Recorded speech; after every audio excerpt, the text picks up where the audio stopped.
average of 100 missiles sent from Iran towards Israel. In total, a few dozens, maybe 100 ballistic missiles.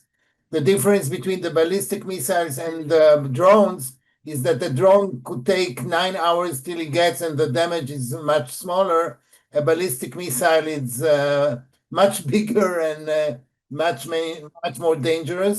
I can say that a red line was definitely crossed when the Iranians have aimed at residential areas, and as we know now, there are a few damages and a few people who were injured during the latest launch of ballistic missiles. Our aerial defense apparatus is doing a great job, together with the help of the Americans, in the defense against those Iranian missiles. But even the best defense is not 100%. I can confirm to you that contrary to previous phases in the afternoon, the latest one was aimed all across Israel, north, central, and south Israel, so that all the citizens of Israel are requested and are in the safe room. But there will be probably a next round of launches of dozens of missiles. We have to be ready for a very long night, or maybe I could say for a few very long days and nights ahead of us, being attacked by the Iranians as a response to our preemptive attack on the nuclear and on the military bases. The big difference, and this is the line that was crossed, the red line that was crossed, is the fact that the Iranians have aimed at residential areas all across Israel, and that's a big change. And there is already a few minutes ago a communique, very strong, tough communique from our defense minister to this effect. Well, like in previous attacks on October and on April 14, and this one is a different ballgame, of course, much tougher and harder than before.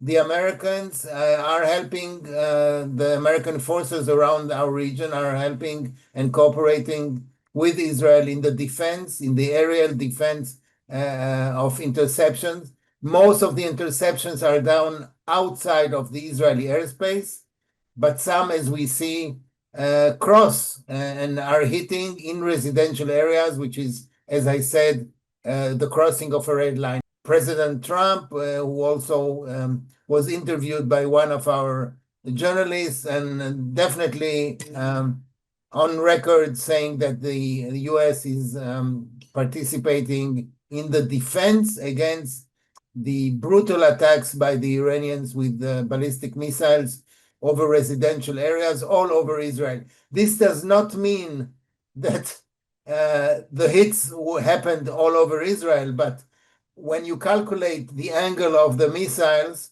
and this is what's great about our technology, we can know ahead of time where to aim and who within the Israeli society has to be ready in shelters, ready. We are 10, 15, 20 minutes before the actual interception or the actual hit. I'm not sure it's the first time it happens. And also, when you say that Tel Aviv was hit, it could be either the missile itself or parts of the missile. It could be part of the interceptor. Many of the booms that we hear all across central Israel are booms of the interceptions, not necessarily of the hits by the missile. But the damage could be similar from both. So on the one hand, we are very proud of our technology. Iron Dome, Arrow 2, Arrow 3, and all the rest of the fantastic technology that we have. On the other hand, there is no foolproof, especially not when Iran is launching 100, 150 missiles at one time. So we are lucky we have the technology. We are lucky we have our partners.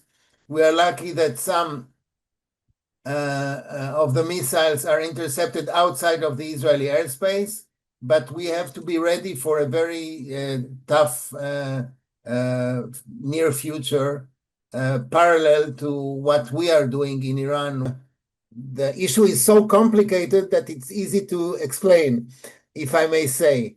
The Iranians have been, there are a few levels to this discussion. The Iranians have been developing nuclear capabilities for many years, and they are, as you know, in negotiations, or they were in negotiations with the Americans to get a diplomatic pact or agreement with a big discussion. Can they enrich uranium on Iranian soil or not? The Americans are saying, rightly so, that the Iranians cannot be permitted to enrich uranium on their soil, and the Iranians are saying the opposite. We must have certain capabilities to enrich. We have detected, our people have detected in the recent times, in the recent days, I would say, that the Iranians have reached a certain point which might be irreversible on two levels, and then there is another level. The more conventional level is Iran using proxies, and we've seen it throughout the last few decades, especially in the last 2 years. Iran using proxies to attack Israel on the ground in various ways, including the Houthis, who have been sending missiles day in and day out in the last few weeks. Intercepted, all of them intercepted, luckily so. So one level is the use of proxies to attack Israel in conventional matters. The other two are related with the Iranian nuclear program. One is the latest development of nuclear capabilities, and the third one is the capabilities of weaponization, which is how to carry the nuclear military equipment and bombs that they are developing.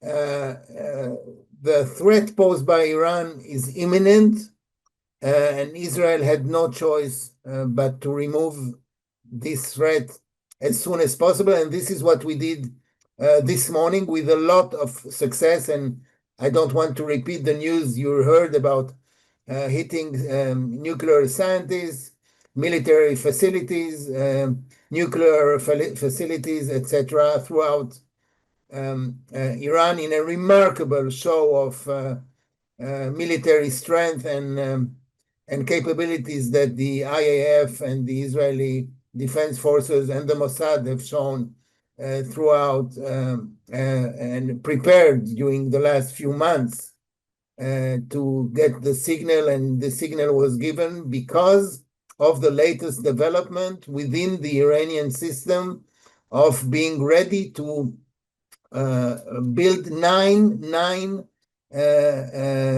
nuclear bombs to hit Israel. And just to remind you that the program in Iran is called the Program to Destroy the State of Israel, or the Israel or the Zionist entity. And just by looking at the title, you would understand what they meant to do. Looking at the technology, you understand that they really have developed some. And this is why Israel went out in what is called a preemptive strike. And we can go back many years ago, including to 1991 in the first Iraqi war. The red line that was crossed in the framework of what we are talking about now, which is the big effort to eliminate any nuclear capabilities from the Iranian regime. That's the game, that the political game, the military game that is played. And I think that you talked about the West, and not only the US. The West has a big role through the various machinery of international organization and the Atomic Energy Agency that has made a statement just a few days ago that Iran is not complying with its its obligations. So what happened, and this is what I tried to explain before. in the last few days, the development of the Iranian capabilities have reached a stage that necessitated Israel to act in self-defense. A preemptive strike is some kind of self-defense by itself. When you reach a point in which you are sure that your adversary, your enemy, is going to hit you exactly in what Terry said, which could be if and when Iran wanted to get to some kind of capability, and that's the last thing that the world would want to see. It's not only Israel's problem. It's the problem of a whole region. It's a global problem. The Iranian development of nuclear capabilities looks like an Israel-Iran problem, but it's not. It's a much larger problem, and we are there as the first responders, if I can say, but the US is joining us, and others will be joining us and should join us in eliminating the capabilities that Iran is trying to get on the nuclear front and on supporting international terrorism. And that's very important.